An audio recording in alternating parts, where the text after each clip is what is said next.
नमस्कार शेतकरी मित्रांनो, पवन ॲग्रो या यूट्यूब चॅनलमध्ये आपलं स्वागत. मी लक्ष्मण काळे. बरेच शेतकरी असे कमेंटमध्ये म्हणणं होतं की जर लागवड लवकर करायची असेल तर मग बेण्याला साधारण किती दिवस आराम पाहिजे किंवा बेणं साठवणूक किंवा सुप्तावस्थेमध्ये आपण किती दिवस ठेवायला पाहिजे. तर मित्रांनो, एक लक्षात घ्या, साधारण 2 महिने तरी आपल्याला त्याला सुप्तावस्थेमध्ये ठेवावं लागतं. कारण आपण मार्च किंवा एप्रिलमध्ये ज्यावेळेस काढतो त्यावेळेस मे किंवा जूनमध्ये आपण लागवड करतो. तर साधारण 1.5 महिना ते 2 महिन्यापर्यंत किमान त्याला आपल्याला आराम भेटला पाहिजे बेण्याला, जेणेकरून कोंब निघायच्या दृष्टीने आपल्याला चांगला त्याच्यासाठी फायदा होतो. मित्रांनो, कोंब निघण्यासाठी पण आहे ना, खूप टेक्नॉलॉजी आता ॲडव्हान्स झालेली आहे. त्याच्यावरती आम्ही स्वतः आपण प्रयोग करणार आहे की काही गोष्टींची बेन प्रक्रिया केली ते लाईव्ह आम्ही दाखवणार आहे तुम्हाला, जेणेकरून फक्त असं बोलण्यातून तुम्हाला नेमकं लक्षात येणार नाही. पण आम्ही लाईव्ह बेन प्रक्रिया करून आणि ते बेन ठेवल्याच्या नंतर त्याच्यामधून किती एक्स्ट्रा कोंब येतात ते तुम्हाला दाखवणार आहे. कारण असे बरेच मॉलिक्यूल आता असे की जे बेनीची सुप्तावस्था आहे ती मोडून त्याला खूप जास्त कोंब त्या एका कंदातून निघू शकतात. जिथं समजा नॉर्मली जर समजा 3 कोंब निघत असतील तर तिथं 3च्या ऐवजी 5 कोंब आपण त्या एका कंदातून काढू शकतो. कारण काही जे डोळे असतात ते त्यांना चालना मिळत नाही त्या कंदातून बाहेर पडायला किंवा डोळे काढायला किंवा वरती निघायला. तर त्याच्यासाठी आपण त्या बेण्याला जागृत करून आणि निश्चित एक्स्ट्रा डोळे आपण त्याच्यातून काढू शकतो. तर त्याच्यात आपण लाईव्ह डेमो या ठिकाणी घेणार आहे. ज्यांना एप्रिलमध्ये किंवा मेमध्ये लागवड करायची तर त्यांनी माझ्या मते आताच नांगरट वगैरे करून ठेवली तर जास्त फायदा होईल. कारण जमीन तापणं ही खूप अतिशय महत्त्वाची गोष्ट आहे. तर आता तुम्ही नांगरट केली तर तुम्हाला साधारण 2 महिने तरी आता इथून पुढं जमीन तापायला वेळ मिळेल. ज्यांना मेमध्ये लागवड करायची त्याची 3 महिने आपल्याला तिथं जमीन तापायला मिळेल. शक्यतो तुम्ही मेमध्येच लागवड करा, कारण एप्रिलमध्ये लागवड केली ही रिस्क असू शकते आपल्याला. एप्रिलमध्ये ज्यांची रिस्क घेण्याची कॅपॅसिटी त्या शेतकऱ्यांनी फक्त एप्रिलमध्ये लागवड करा. पाणी जास्त असल्यामुळे अनेक शेतकऱ्यांना असं वाटेल की लवकर लागवड करू, पण शक्यतो टाळा. माझ्या मते तुम्ही मेमध्ये लागवड केलेली कधीही चांगली. जे प्रयोगशील शेतकरी ज्यांचा पाठीमागचा अनुभव आहे त्या शेतकऱ्यांनी एप्रिलमध्ये लागवड करायला काही हरकत नाही. मित्रांनो, काही शेतकऱ्यांचं म्हणणं होतं की शेणखत आणि मळी मिक्स केल्यावर ते कमी कसं काय होतं शेणखत. तर जसं बघा, आपण पाला पाचोळा एकत्र करून कुजल्याच्या नंतर तो एकदम छोटा होतो, तसं या टेम्परेचरनं ते पूर्णपणे दाबलं जातं. पूर्ण असं त्याचे एवढ्या मोठ्या टेम्परेचरमुळे त्या शेणखताची हीट वाढून आणि बाष्पीभवन त्याचं होऊन एकदम ते कमी होऊन जातं. त्याच्यामुळं आपल्याला मळीसोबत शेणखत टाकायचं, ज्यावेळेस शेतात टाकायचं आहे त्याच वेळेस आपल्याला मिक्स करायचं आहे. त्याच्या अगोदर आपल्याला मिक्स करायचं नाही.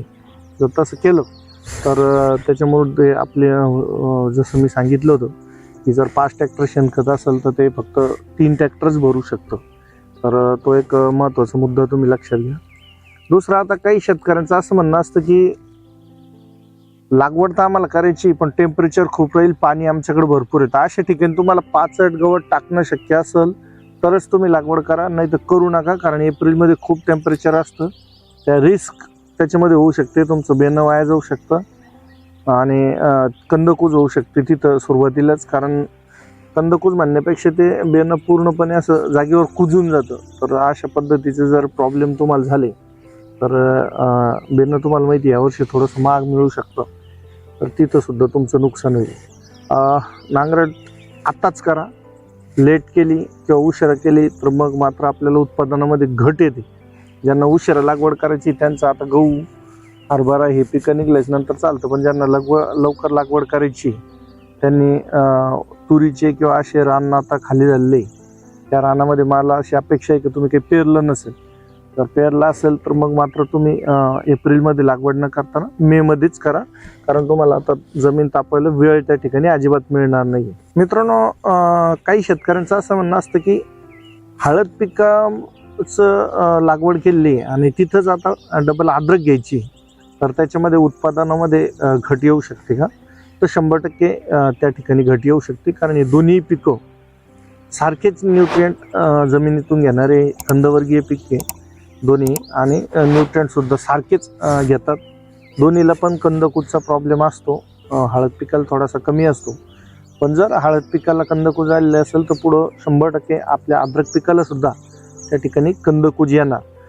तर शक्यतो त्या ठिकाणी आपण टाळलेलं चांगलं. परंतु तुम्हाला पर्यायच नसेल आणि हळद पिकाला अजिबात कंदकुज नसेल तर जास्तीत जास्त शेणखत मळी वापरा आणि त्या ठिकाणी तुम्ही निश्चित लागवड करू शकता. मित्रांनो, बेन प्रक्रिया हा सुद्धा एक खूप महत्त्वाचा मुद्दा असतो आणि बेन प्रक्रिया करताना अनेक शेतकरी चुका करतात किंवा बेन प्रक्रिया सुद्धा करत नाही. मागच्या वर्षी अनेक शेतकऱ्यांनी रेट नसल्यामुळं बेन प्रक्रिया सुद्धा केली नव्हती आणि बेसल डोस सुद्धा टाकले नव्हते. तर ती चूक आता ह्या वर्षी आपल्याला करायची नाही. किमान बेन प्रक्रिया तरी अतिशय गरजेची.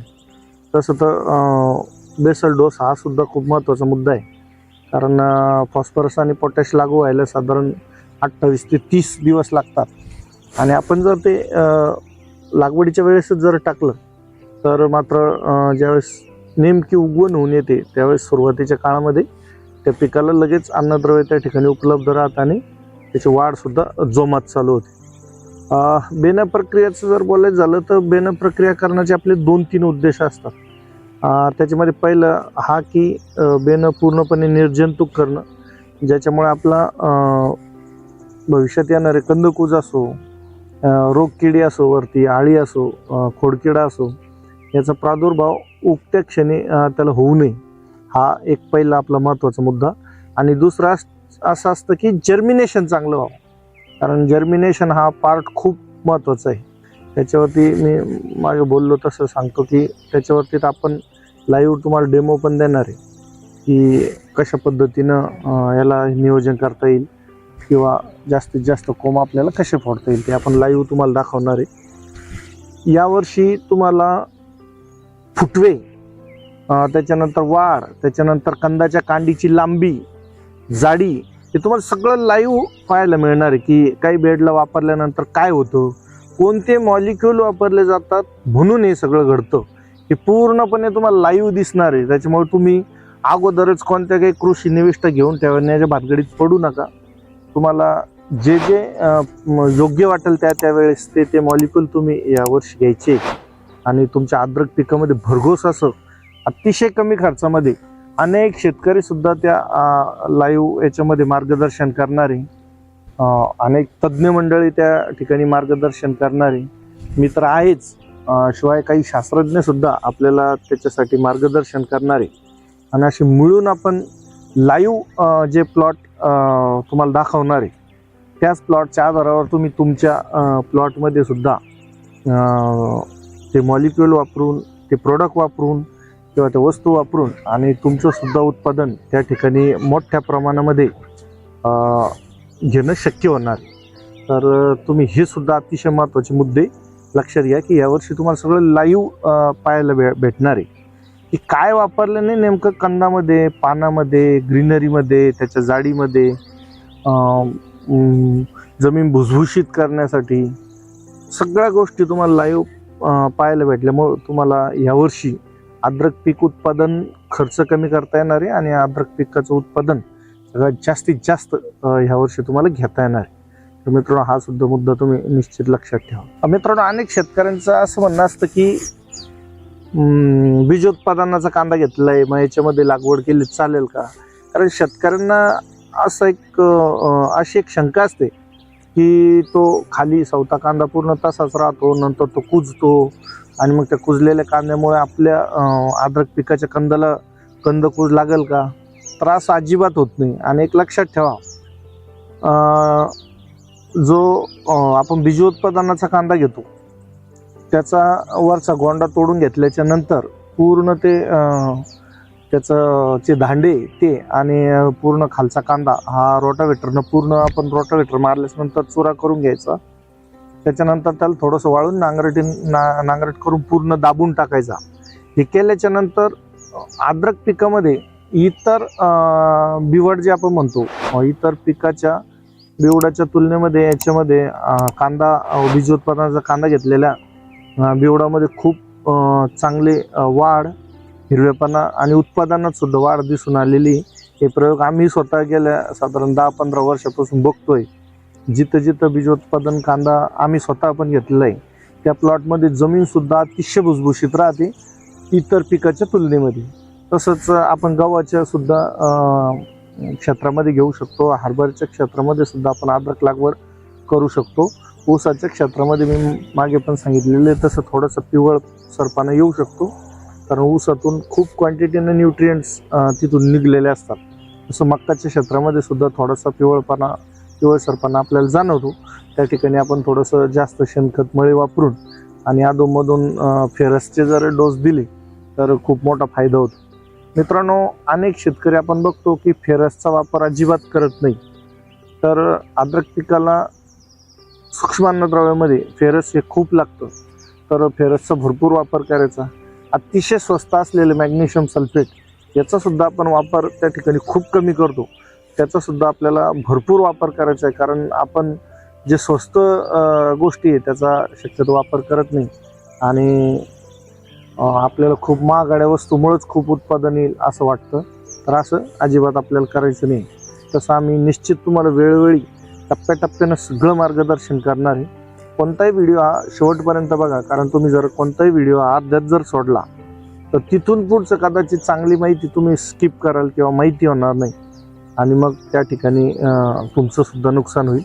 मित्रांनो, तुमचे सुद्धा अनुभव निश्चित कमेंट बॉक्समध्ये शेअर करत चला. तुमचे अनुभव सुद्धा शेअर करा. तुमच्या मनातल्या काही शंका असेल त्या सुद्धा शेअर करा.